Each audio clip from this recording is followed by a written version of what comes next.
just a pilgrim. Come on.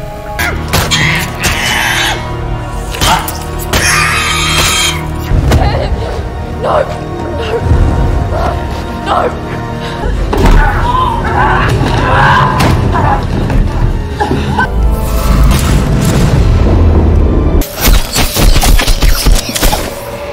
Kamusta kayong lahat? Nandito na naman tayo sa Filipino Chill Recap.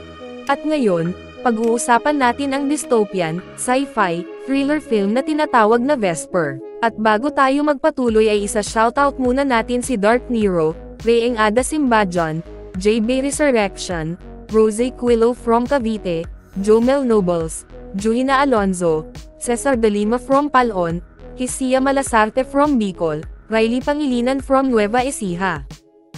Maghanda na kayo dahil sa mga spoilers na darating. Ito ang hinaharap at ang mundo ay dumaan sa matinding pagbagsak ng kalikasan dahil sa sobrang pag-eeksperimento ng mga tao sa mga genetically modified na bagay. Ang mga in-engineer na virus at organismo ay nakatakas sa kalikasan at winasak ang lahat ng halamang makakain, lahat ng hayop, at malaking bahagi ng populasyon ng tao. Ang mga citadel at mga oligarch ang namamayani ngayon sa mga saradong syudad, habang ang natitira ay naghihirap para lang mabuhay. Para makakuha ng pagkain, maasa ang mga tao sa mga binhi na ipinagpapalit ng mga citadel, pero ang mga ito ay nakakode para magbigay ng iisang ani lang.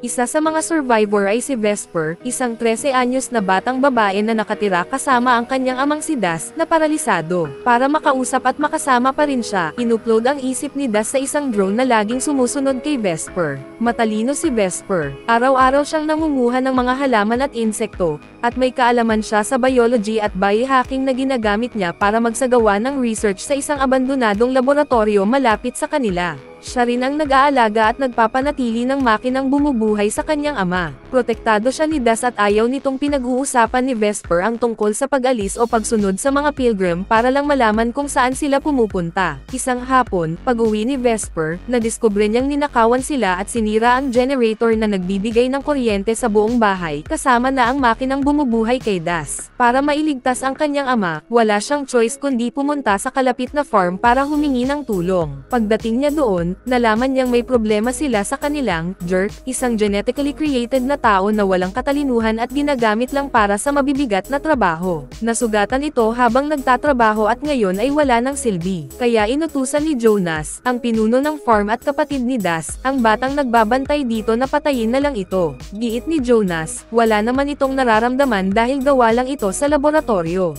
Pero habang pinapatay ito ng bata, pumapalag ang nilalang at umiiyak. Pagkatapos ng nakakagulat na eksenang iyon, lumapit si Vesper kay Jonas para humingi ng bakterya na magpapagana ulit sa generator. Kapalit nito, inalok niya ang dugo niya. Mahalaga ang dugo dahil ginagamit ito ni Jonas para makabili ng mga binhi mula sa mga citadel. Pero si Vesper ay nagbibigay lang kapag may emergency. Kapag tumanda na siya, hindi na magiging kapaki-pakinabang ang dugo niya, kaya gusto ni Jonas na manirahan na siya sa kanila, at pinapangako nitong aalagaan din si Das. Pero tumanggi si Vesper dahil alam niyang gusto lang siyang gawing breeder ni Jonas. Lalo pa siyang naiinis dahil palagi siyang kinikilabutan sa paraan ng pagtitig ni Jonas at kung paano nito paulit-ulit na sinasabi kung gaano siya kamukha ng nanay niyang umalis 1 taon na ang nakalipas. Pagkatapos niyang mag-donate, tumanggi si Jonas na bigyan siya ng bakterya. Sabi niya, kailangan muna niyang ibenta ang dugo nila at aabutin ng ilang araw bago siya makakuha. Hindi tatagal ng ganoon kahaba si Das nang walang makina, kaya galit na galit si Vesper at sinubukang bawiin ang dugo niya. Nahuli siya ni Jonas at pinaalis. Hindi siya susuko, kaya bumalik si Vesper makalipas lang ang ilang sandali at palihim na pumasok sa farm gamit ang butas sa bakod na. Siya lang ang nakakaalam. Nakita siya ng assistant ni Jonas pero piniling hindi siya isumbong.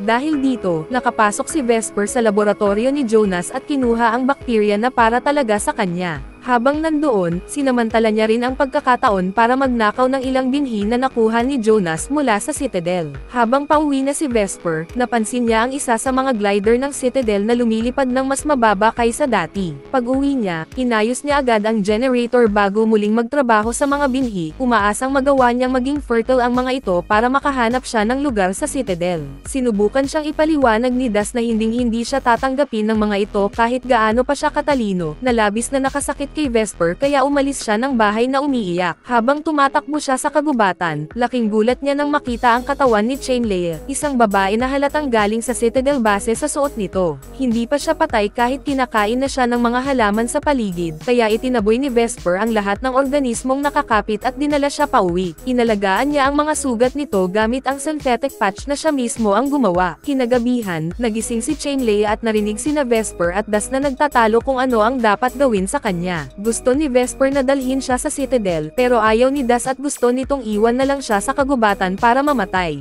Dahil takot, kinuha ni Chainlea ang kutsilyo mula sa kusina at itinago ito sa ilalim ng unan bago siya sinilip ni Vesper. Nang tanungin siya, kinumpirma ni Chainlea na bumagsak nga ang glider na nakita ni Vesper at nandoon din ang kanyang ama, pero nagkahiwalay sila at kailangan niya itong hanapin. Hindi pa siya kayang maglakad ng maayos pero nangako siya ng gantimpala kung tutulungan siya. Pumayag si Vesper na hanapin ang kanyang ama sa kagubatan kahit tutol si Das. Habang kumakain sila ng hapunan, nalaman ni Chainlea na nasugatan si Das habang naglilingkod sa hukbo ng Citadel at ang drone lang ang ibinigay sa kanya bilang kapalit, kaya wala siyang tiwala sa mga taga-Citadel. Biglang nagkaroon ng seizure si Das, kaya tinulungan siya ni Chainlea sa pamamagitan ng paghalik sa kanya na agad nagpahinto ng seizure at nakatulog siya. Kinabukasan, nagsimula na si Vesper sa kanyang paghahanap at mabilis niyang nakita ang glider kasama si Elias, ang ama ni Chainlea. Pero hindi siya nag-iisa. Dumating din sina Jonas at ang grupo ng mga survivalist para suriin ang bumagsak na glider. Nilapitan ni Jonas si Elias at binaliwala ang paghingi nito ng tulong. Pinili na lang siyang patayin dahil taga-Citadel siya. Nang pigilan siya ni Vesper, itinulak lang siya ni Jonas at nagduda kung bakit ganoon na lang ang malasakit niya sa isang estranghero. Nakakita rin siya ng scarf ng babae sa loob ng glider na nagpatunay na may isa pang pasahero na kailangan nilang hanapin.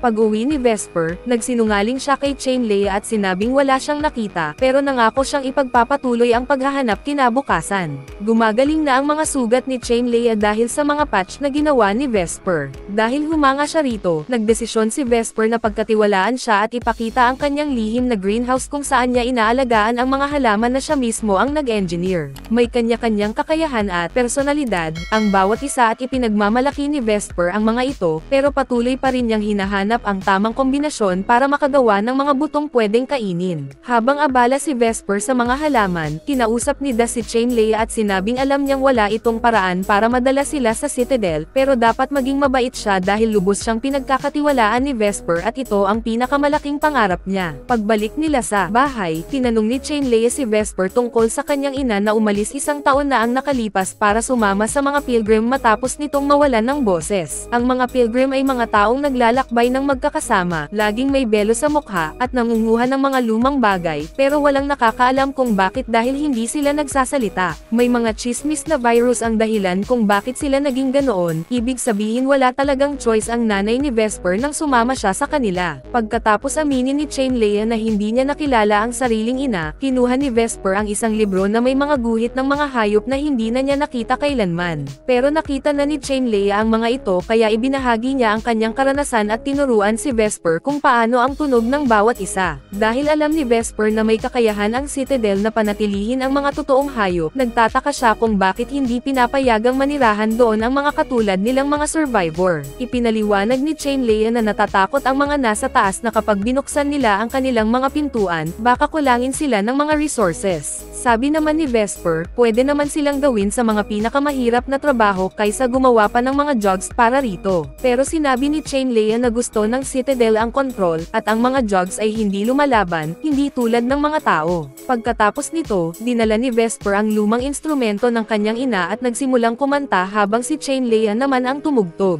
Kinabukasan, palihim na pumasok muli si Vesper sa bahay ni Jonas para subukan gamitin ang transceiver. Pero sa pagkakataong ito, nakita ni Jonas ang drone ni Das at kinuha ito. Habang kunwari ay inaayos niya ito, sinabi ni Jonas kay Vesper ang tungkol sa mga nawawalang binhi at ang misteryosong nawawalang pasahero, bago idiniin na ayaw niya sa mga sinungaling, lalo na kung pamilya niya mismo. Hindi umamin si Vesper at mabilis na kinuha ang drone at tumakbo. Ngunit natuklasan niya na kaya nitong lumipad, pero bigla itong bumagsak nang subukan nitong umangat. Habang sinusubukan niyang kunin ang drone, natagpuan niya ang bangkay sa ilalim ng puno, ang assistant ni Jonas na pinabayaan hinayaan na lang mamatay. Bago pa niya mapagtanto kung pinatay ba ito dahil tinulungan siya, dumating ang grupo ni Jonas at pinadapa si Vesper sa lupa. Hinawakan nila siya at nilagyan ng tatak ang kanyang kamay na nagsasabing pag-aari na siya ni Jonas. Pagbalik niya sa bahay, hindi na napigilan ni Vesper ang emosyon at nag-breakdown siya. Agad siyang niyakap at pinakalma ni Chainlea, dahilan para makonsensya siya at aminin na patay na si Elias. Para patunayan ito, dinala ni Vesper si Chainlea sa ilog kung saan nakalutang ang bangkay ng kanyang ama. Ngayon si Chainlea naman ang bumigay at humagulgol habang niyayakap ang katawan ng kanyang ama. Napilitan si Vesper na hilahin siya palabas ng ilog bago siya tuluyang malunod. Habang hawak niya si Chainlea, napansin niya ang kakaibang peklat sa likod nito na kumikislap ng hawakan niya. Doon nalaman ni Vesper na si Chainlea ay isang napaka-advanced na jug na nilikha ni Elias. Tinanggal siya sa Citadel dahil gumawa siya ng isang matalinong alipin. Kaya nagsinungaling din si Chainlea. Hindi niya kailanman madadala si Vesper at si Das sa Citadel dahil siya mismo ay isang tumatakas. Galit na galit si Vesper at nasample niya si Chainlea bago sila umuwi. Sinabi niya rito na umalis na siya kapag nalinis na ang sarili. Sa wakas, naayos ni Vesper ang drone at matapos niyang sabihin kay Das ang nangyari, pinakiusapan siya nito na huwag masyadong maging mahigpit kay Chainlea dahil ang mga jug ay sumusunod lang sa utos at wala silang pagpipilian. Samantala, kinuha ni Chainlea ang isang kasangkapan para tapusin na ang lahat bago pa siya matagpuan ng Citadel. Pero bago niya ito magawa, dumating si Vesper sakto para pigilan siya. Dahil pakiramdam ni Chainlea ay wala na siyang silbi, inalok siya ni Vesper na kumuha ng sample mula sa kanya para magamit ang kanyang mga selula sa pananaliksik. Napagpasyahan ni Chainlea na tumugtog para kay Vesper dahil sinasabi ni Elias noon na nakakatulong ang musika para makapag-concentrate siya. At tama nga siya, ang musika ni Chainlea ang nagbukas ng mga selula, at sa wakas ay nagawa ni Vesper na baguhin ang mga binhi ng Citadel at gawing fertile para hindi na sila muling magutom. Para makagawa pa ng mas malaking progreso, kailangan ni Vesper ng mas maraming filter kaya mabilis siyang pumunta sa lumang laboratorio kasama ang drone para kumuha ng mga kasangkapan. Habang wala si Vesper, naiwan si Chainlea sa bahay para bantayan ang katawan ni Das. Pero dito siya natagpuan ni Jonas at dumating ito para tingnan ang kanyang pamangkin. Sa simula, nagkunwari si Chainlea na inosente, pero alam na ni Jonas ang totoo at tinakot siya na papatayin si Das kung hindi siya sasama. Pumayag si Chainlea na sumama ng walang laban, pero habang nakatalikod siya, nakita ni Jonas ang marka sa kanyang likod at naisip na isa siyang jug. Itinulak niya ito sa mesa at sinubukan siyang i-reprogram para gawin siyang bagong amo. Sa sandaling iyon, dumating si Vesper at itinulak siya at nagumpisa ang matinding laban. Sumali ang drone at si Chainlea, at sa tulong ng lahat, natalo nila si Jonas. Pero tumanggi si Vesper na patayin siya. Sa halip, inalok niya ito ng kasunduan, kung hindi isusumbong ni Jonas sa Citadel ang nangyari, ibibigay niya ang sikreto para mabuksan ang mga binhi upang mapakain ni Jonas ang kanyang mga tao. Nagpanggap si Jonas na pumayag, pero pagbalik niya sa farm, agad niyang tinawagan ang Citadel at sinabi kung nasaan ang pinaghahanap. Pagsapit ng gabi, natapos na ni Vesper i-unlock ang unang batch ng mga binhi, pero wala ng oras para magdiwang. Biglang na-detect ng drone ni Das na may presensya sa labas, ibig sabihin na tunton na sila ng Citadel. Maya-maya, isang nilikhang organismo ang biglang pumasok sa loob ng bahay sa lahat ng siwang. Buti na lang, nakilala ito ni Das mula pa noong nasa army siya, kaya agad niyang binalaan si Vesper at Chainlea na huwag huminga hanggang matapos ang pagsabog ng lason. Pagkatapos, nais sanang sumuko ni Chainlea para mailigtas sila, pero hindi pumayag si Das dahil kahit gawin niya iyon, hahabulin pa rin nila si Vesper dahil tinulungan niya siya. Sa halip, inalok ni Das na siya na lang ang mag-aabala sa mga sundalo habang tatakas sila. Ayaw iwan ni Vesper ang ama niya, pero pinilit siya ni Das na magtago malapit para makabalik siya kapag nakaalis na ang mga sundalo dahil alam niyang kaya niyang makipag-usap sa kapwa sundalo. Dumating ang mga sundalo at unang tumigil sa farm ni Jonas para patayin siya at ang kanyang grupo. Pagkatapos, pumunta sila sa bahay ni Das, pero tinapon na ni Vesper ang lahat para magmukhang abandonado bago siya tumakas kasama si Chainlea at ang mga binhi papunta sa gubat. Wala nang pag-asa si Das na pakikinggan siya ng mga sundalo, kaya hindi na siya nakipag-usap. Ang tunay na plano niya mula pa noong una ay i-self-destruct ang drone para madamay ang mga sundalo. Sa gubat, nakita ni Vesper ang malakas na pagsabog at gusto niyang bumalik para tulungan ang ama niya, pero pinigilan siya ni Chainlea dahil wala na silang magagawa. Lalong lumala ang sitwasyon nang may dalawang sundalo na nakaligtas sa pagsabog at humahabol pa rin sa kanila. Kaya dinala ni Vesper si Chainlea sa latian dahil alam niyang may mga delikadong halaman doon na kayang pumatay ng kaaway. Nahulog ang unang sundalo sa patibong at agad namatay. Pero natutunan ng pangalawa kung paano iwasan ang halaman halaman. Napilitang gumapang si Vesper at Chimilea para manatiling nakatago sa likod ng mga palumpong.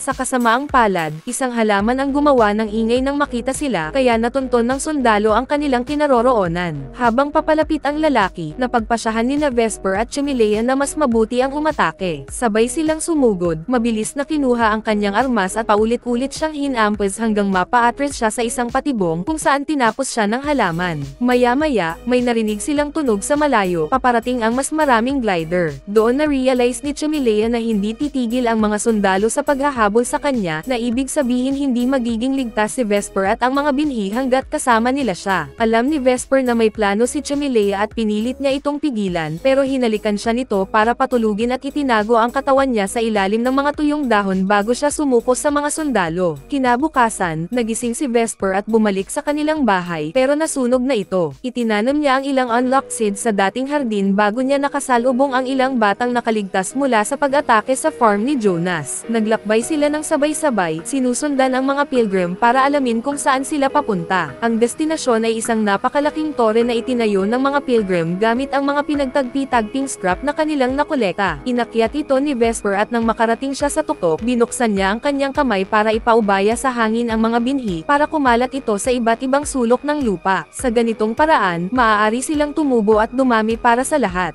Mag-subscribe na kung hindi ka pa nakasubscribe, pindutin na rin ang notification bell at like button para sa marami pang movie recap katulad nito, at mag-iwan ng comment down below.